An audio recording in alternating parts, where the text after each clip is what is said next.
There are a few things we'll be covering today. First of all, let's talk about the play has evolved over the course of history. Children belong in nature. It is in their nature. Being able to play freely in and with nature is vital to children's healthy development while supporting their learning in wondrous way. As Pestalozzi suggested in the early 1800, nature is a teacher. Pestalozzi was an educational reformer whose influence on early childhood education continues today. Nature embeds teaching within it, so that when children are engaged in outdoor play, in and with nature, the opportunities for learning are bountiful. Children have been learning from nature and playing outdoors since the dawn of time. For example, archaeological evidence reveals that children in the time of ancient Greece and Rome played with objects. More than likely, some of the objects similar as rocks and sticks but had come from nature. Children in Greece play outdoor with a ball made from pig's bladders, while children in Rome play with toy soldiers. Children 2,500 years ago participated in running and jumping games and piggyback fights. Early learning teachers benefit from viewing the historical evolution of play as it influences our understanding of play today.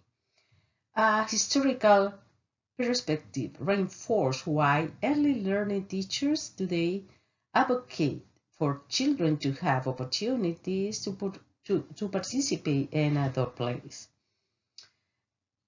There have been a number of shifts in how play has been regarded in society throughout the centuries. We are going to explore how historical perspectives have influenced the past and present and will contribute to the future of outdoor play in the life of children. Learning from history is important as it gives us a context for how outdoor play has evolved and will continue to evolve. Understanding the past gives us a fuller perspective upon which to ground our philosophy and build our practice as early learning teachers. Historians provide information on how historical perspective influence outdoor play today. An examination of the historical literature shows a notable absence of moment of play. When historians examined medieval art from the 13th century, children were seen at play, but only on the periphery of the art pieces. By the 16th century, artists were painting children playing games, suggesting that children during that time period may have had more opportunity to play. However, in the 17th century, diaries recorded that children were half the mind raised about the sillier diversion of plays. This counsel suggests that during this time, play was considered a diversion rather than a vehicle for learning.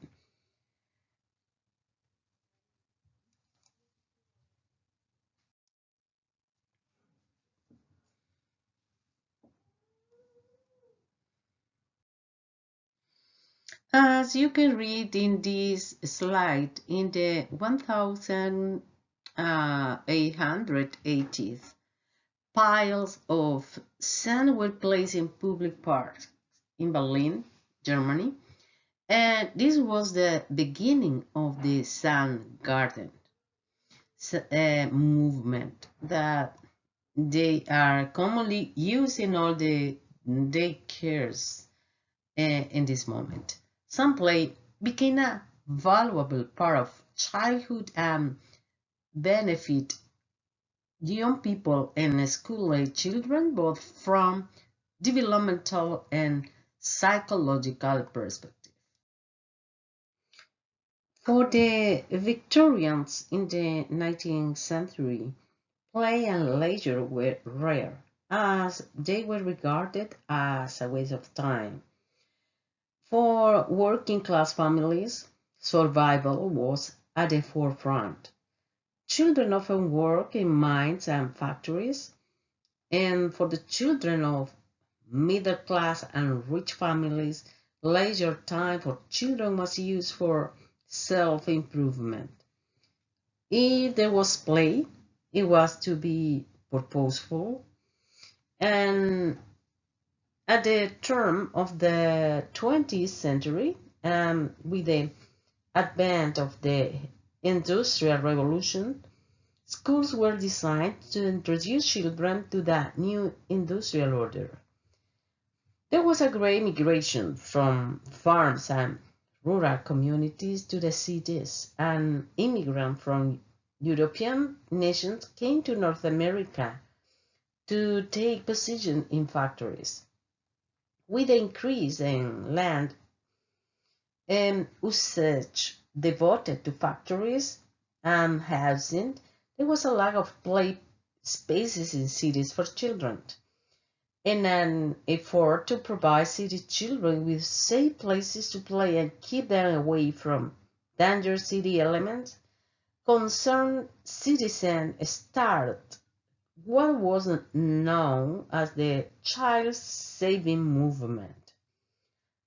Throughout history, there have been many social movements that are characterized by a group of people who get together to advance their shared ideas intended to bring about change.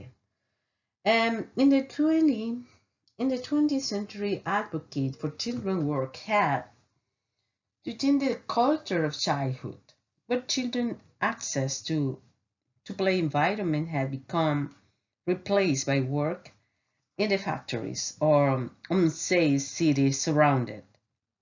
When playgrounds were not available, children played in the street, the fields, and in the neighborhood slums. If they were not working as child laborers. In the early decade of the 20th century, the numbers of child working gradually declined with the advent of the child labor reform movement. A social reformer sought to ban the employment of children in the workforce.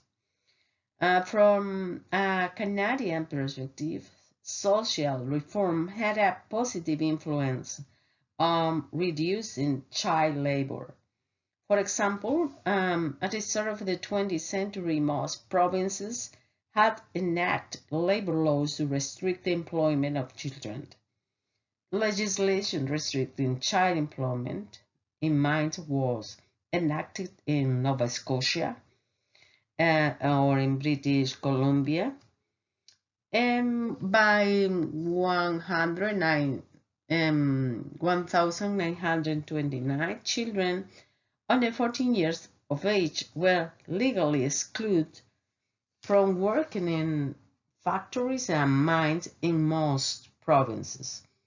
From the early 1870 to the mid 1920s, all provinces enact legislation requiring school attendance. Well, sometimes it's difficult to think that during the first decade of the century, There continue to be a reduction in outdoor play, and children's outdoor play has been drastically reduced and replaced with indoor activities or organized sports.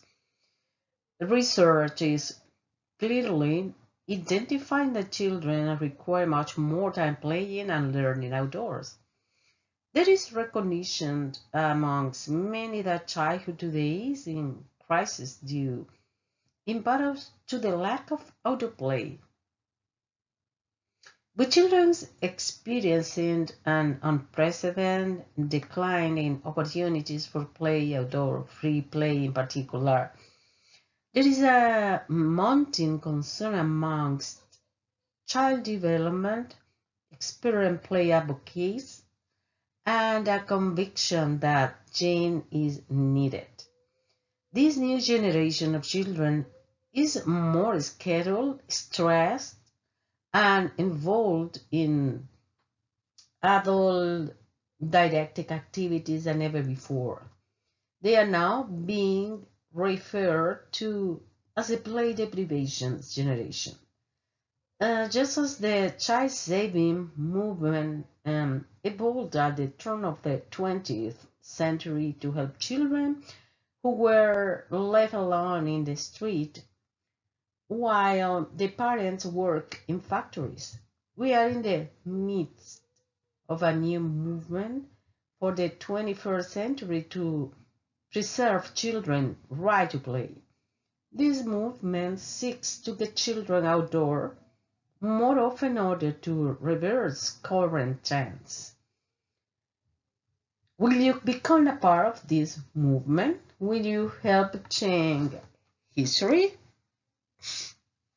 Today, children can access nature via the internet and experience it virtually. As new technologies advance, are the virtual reality version of Babbling Brooks and Peter Patter of Rain, a substitute for the real experience. Eliminating technology from children's life is effectively impossible. When children actually sit by a babbling brook and hear the sound in real time, will they be thinking about computer simulations?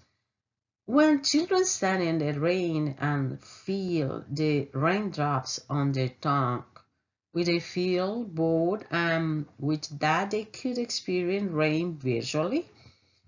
It is our vision that given the opportunity to experience and play in the outdoor, children will realize how much more fun it really is.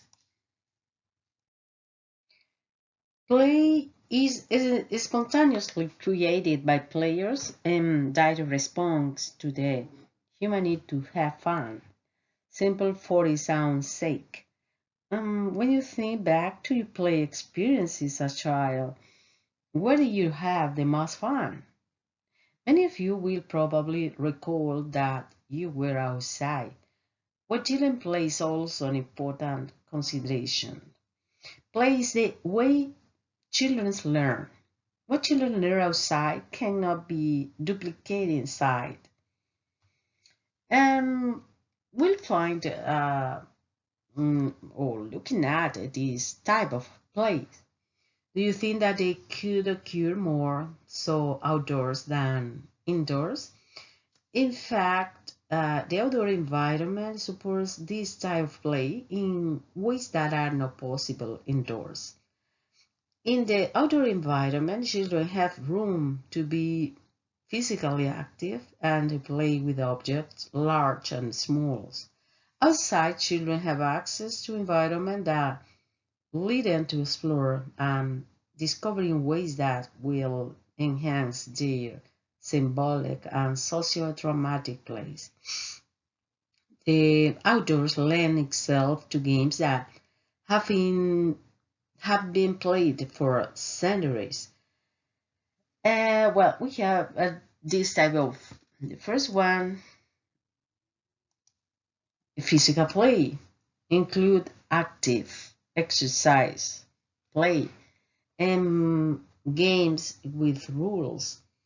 When young children are strongly motivated to make sense of the world, and as such, they are very interested in rules. They enjoy games with rules and like to invent their own. Play with objects. Involve children developing exploration as young scientists of the physical world and the object they find within it. When playing with objects, children set themselves goals and challenges, monitor their progress over them, and develop an increasing repertoire of cognitive and physical skills and strategies. The symbolic plays the use of symbolic system, including language, reading, writing, number, visual media, painting, drawing, collage, and music are an important element of children's play. And the sociodramatic play, this is the most prevalent type of play, emerging around 1 year of age and closely associated with cognitive, social, and academic abilities. Imagine a world where children do not engage in this type of plays. Think about what children would be missing if they spent all their time indoors playing with screens. Reflect on children day-to-day experience in early learning environment. Are they being given enough time and option to play outdoors? What are they doing when they are outdoors? When asked about how long the children spend hours, sometimes we need to observe directly in a classroom or in a daycare what is the amount of children, how they are enjoying with the activities outdoor. Think about programs, the philosophy of the program. The philosophy is defined as an educational belief and values that are clarified and articulate. Each child center, each daycare have a philosophy. Your philosophy defines you as a professional and is reflected in your practice. A philosophy underpins what happened in practice. For many early learning programs across Canada, having a philosophy statement is required as part of the provincial or territorial licensing requirement. These statements are intended to be reviewed regularly.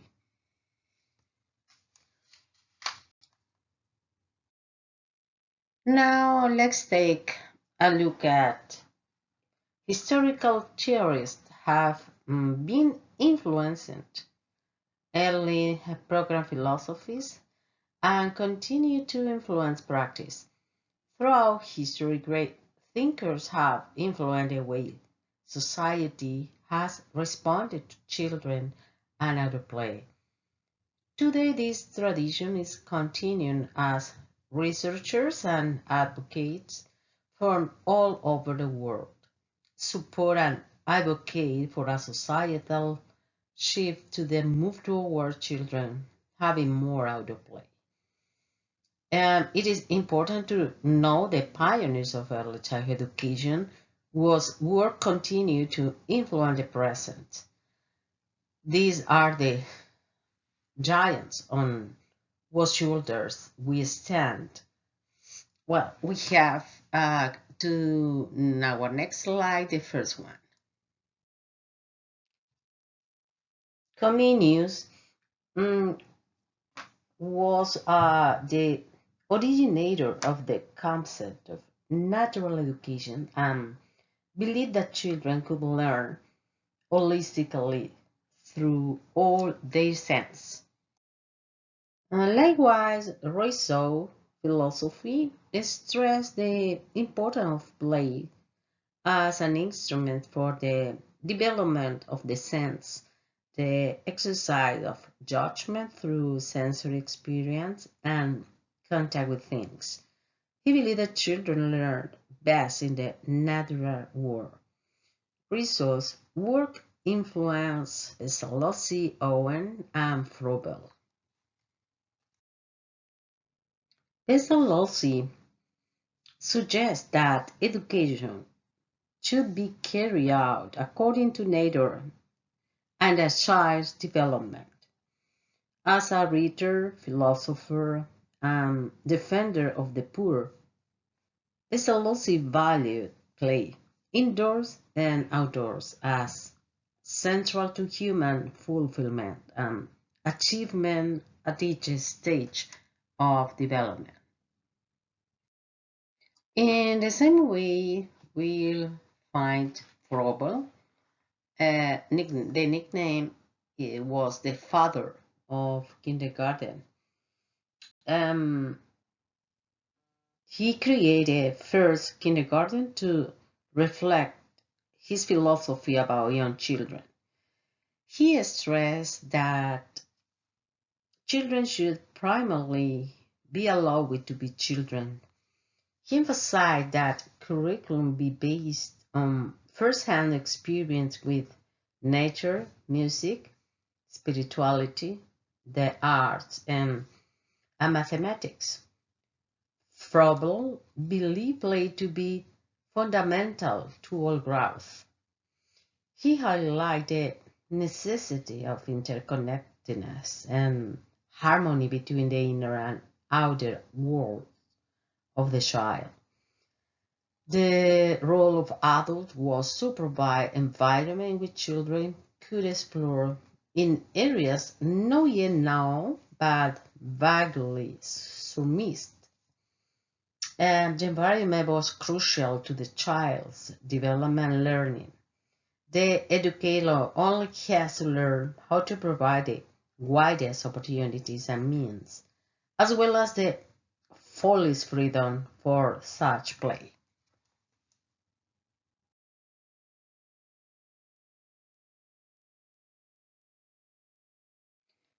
John Dewey is called the father of the progressive movement for his role in espousing a less traditional approach to school. His approach is aligned with the constructivist theory. According to Dewey, an ideal school would have a garden surrounded by fields. Dewey understood the value of the outdoors in children's education. He believed that schools were disconnected from the real world. The real world outside the school building was where children should learn and play. Now let's talk about Maria Montessori. Perhaps her greatest influence to early childhood education was to introduce a scientific approach that emphasized observation and experimentation. Her influence continued in the many Montessori programs around the world today. These programs incorporate a specific Montessori methodology of introducing children to particular materials. Often, the majority of Montessori programs take place in a controlled indoor environment. For Montessori, her scientific approach called for children to experience a sense of wonder with nature, and it was her expectation that children had open access from indoor to outdoors throughout the entire day. In the same fashion, we find Jean Piaget. It is his theories related to constructivism that attest to children learning through play and discovery. It is not enough for a child to be taught about nature inside a classroom. the child must learn in the outdoor environment. Piaget was an environmentalist. He believed that the outdoor nourished, stimulated, and challenged children. Children build their own cognitive structures and plays a vehicle in which they expand their mental abilities. Piaget work put to test the basic question of epistemology, which is how we come to know the external world. Piaget was clear that children learn from hands-on exploration of the environment, whether indoors or outdoors. Piaget created different theories. One of them is associated with the stage of development children. The first one is sensory motor, birth through 18 to 24 months. The other is pre-operational, toddlerhood, 18 to 24 months, through early childhood, age 7, and concrete operational, age between 7 to 11, and formal operational, adolescent through adulthood. Each stage have different characteristics about the development, the different developmental areas. Now let's take a look to Loris Malaguzzi. He is considered one of the most important educational influences of the 20th century. He was devoted to early childhood education and to the pre-primary schools in Reggio Emilia, Italy, that have now become world-renowned. The Reggio Emilia approach to early childhood education is based on children initiating ideas, while the teachers facilitate and encourage their learning through play. The approach is not centered on outdoor environment or natural materials only, but it has parallels to outdoor approaches advocated in various types of outdoor play programs, including forest and nature schools. For example, in forest school and in Reggio Emilia schools, it is the children's idea that drive the curriculum and learning experiences, rather than a teacher-led prescribed curriculum. The Reggio Emilia approach values and believes the image of the child as competent and capable of complex thinking. Malaguzzi proposed that the image of the child is where teaching needs to begin. The approach utilizes pedagogical documentation as an intimate image of the child, the learning and thinking visible. This approach and the underpinning theories have become influential in the 21st century.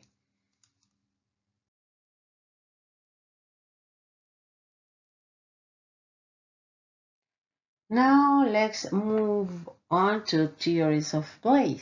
We have two theories, classical and modern theories.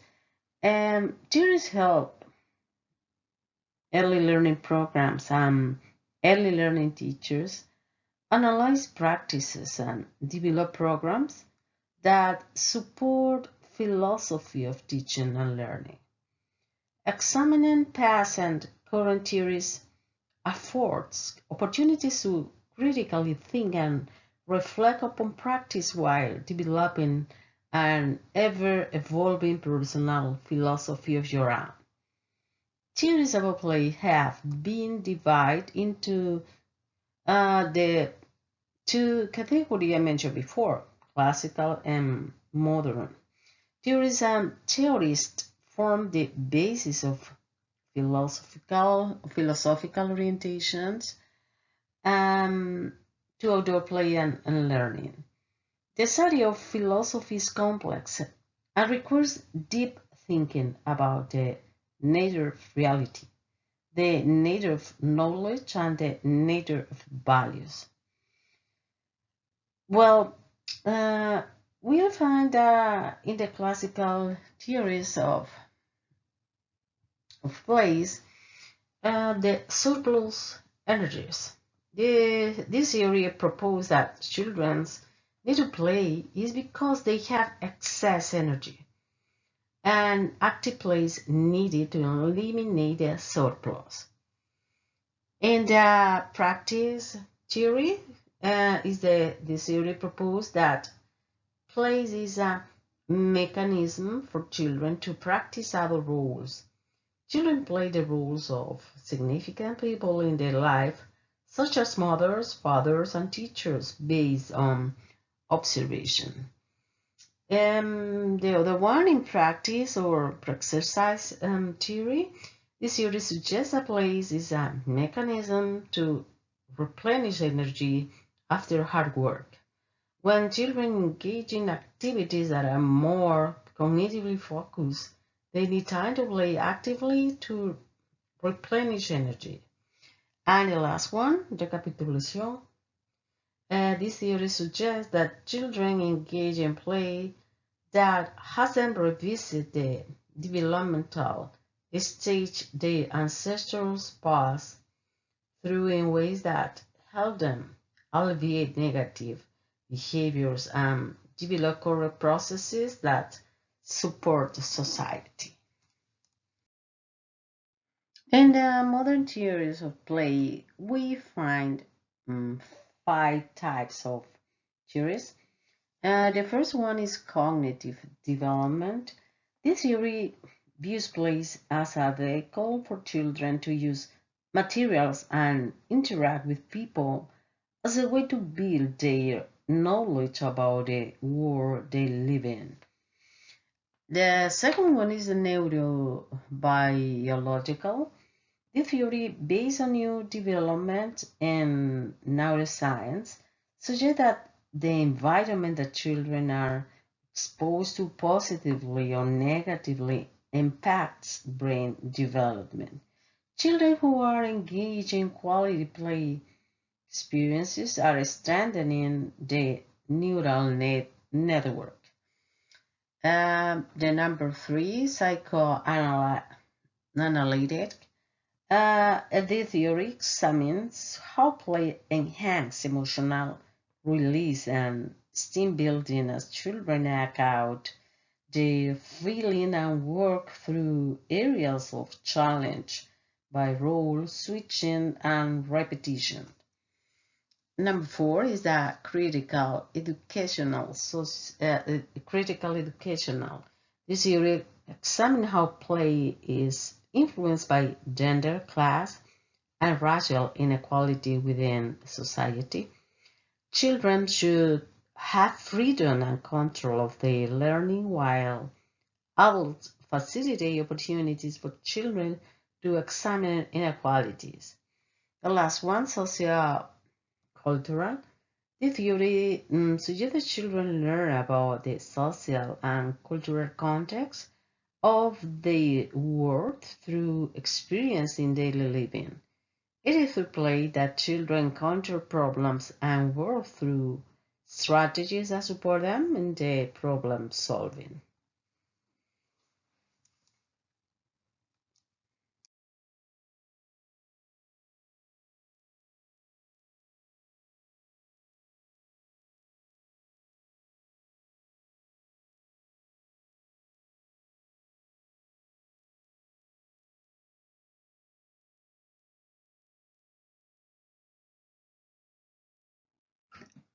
As in the before this slide, I connected theory, Montessori, and I was talking about Reggio Emilia. Then I would like to focus in this slide about emergent curriculum as theory.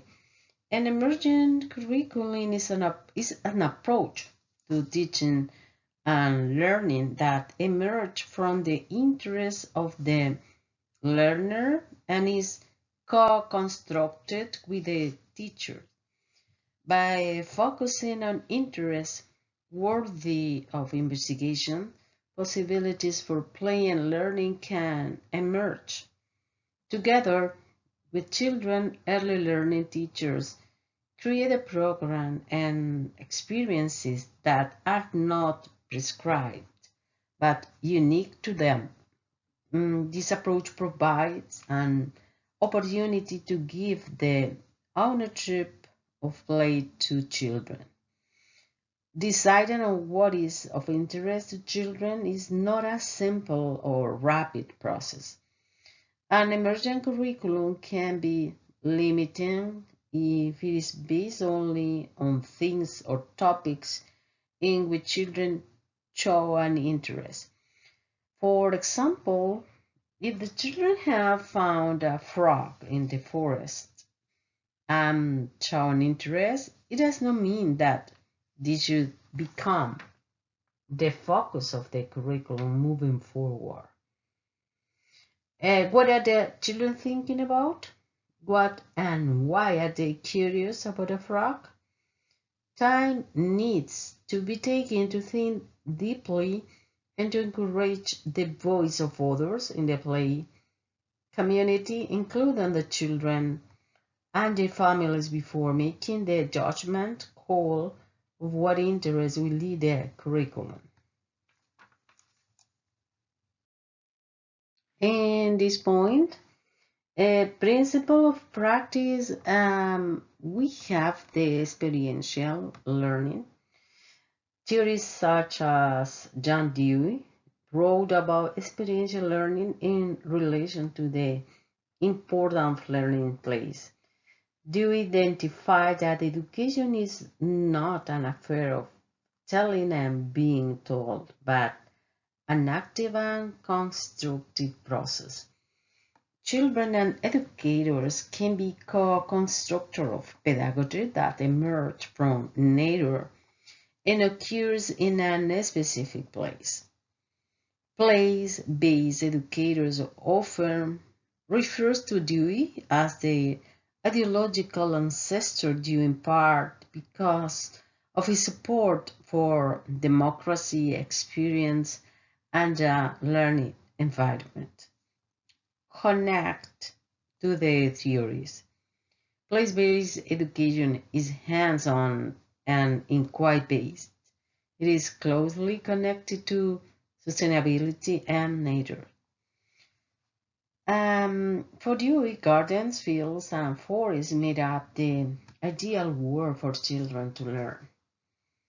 Today, these spaces still exist beyond a fencing playground that are all too commonplace in early learning programs. He espoused the need for teachers to provide children with access to natural environment that ought to be in a garden. The children from the garden would be led on to surrounding fields and then into the wider country with all its facts and forces. It is in these spaces that early learning teachers build on the experiential learning principle of practice. Through observation, discussion with children, and support and encouragement, children experience in and with nature flourish.